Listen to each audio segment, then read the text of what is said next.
একটা কঠিন সত্যি হচ্ছে তুমি সব কিছুতে সেরা হতে পারবে না। হয়তো একটা খুব নির্দিষ্ট কিছুতে পারবে, কিন্তু মুশকিলটা হচ্ছে অনেক সময় সেই নির্দিষ্ট জিনিসটা খুঁজে পাওয়া খুব কঠিন হয়ে যায়। যদি সেটা এমন কিছু হয় যেটা সমাজ শিক্ষা ব্যবস্থা সহজেই পুরস্কৃত করে, তাহলে হয়তো তুমি খুব তাড়াতাড়ি সেটার মধ্যে ঢুকে পড়বে। কিন্তু যদি সেটা হয় কয়েকটা দক্ষতার অদ্ভুত মিশ্রণ, অথবা এমন কিছু যাকে তোমার কালচার গুরুত্ব দেয় না বা পরিবার উৎসাহ দেয় না, তাহলে সেটাকে খুঁজে পাওয়া প্রায় অসম্ভব মনে হতে পারে। এর সঙ্গে যোগ করো তোমার নিজের কন্ডিশনিং, অদৃশ্য কিছু নিয়ম যেগুলো তুমি শিখে নিয়েছো। এটা অবাস্তব, এটা আমার মতো মানুষের জন্য নয়, আমি এটা পারবো না, আমার এটা চাওয়াই উচিত না। এই নিয়মগুলো নিঃশব্দে তোমার কল্পনা শক্তিকে মেরে ফেলে। আরেকটা কথা যেটা কেউ স্বীকার করতে চায় না, এই সমস্যার সমাধান শুধু যুক্তি দিয়ে করা যায় না।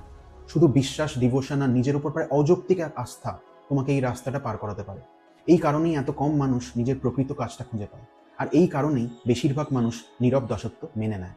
কারণ আমাদের এরম কঠিন রাস্তায় চলার অস্ত্রগুলো দেওয়া হয়নি। আমাদের সবার মধ্যে নিজের কাজে সেরা হওয়ার বীজ আছে, কিন্তু নিজের কাজটা নিজের ভেতর থেকে আসতে হবে একটা অন্ধকার পথ চলে। লোভ আর অন্যের চলা পথ ইমিটেট করে না।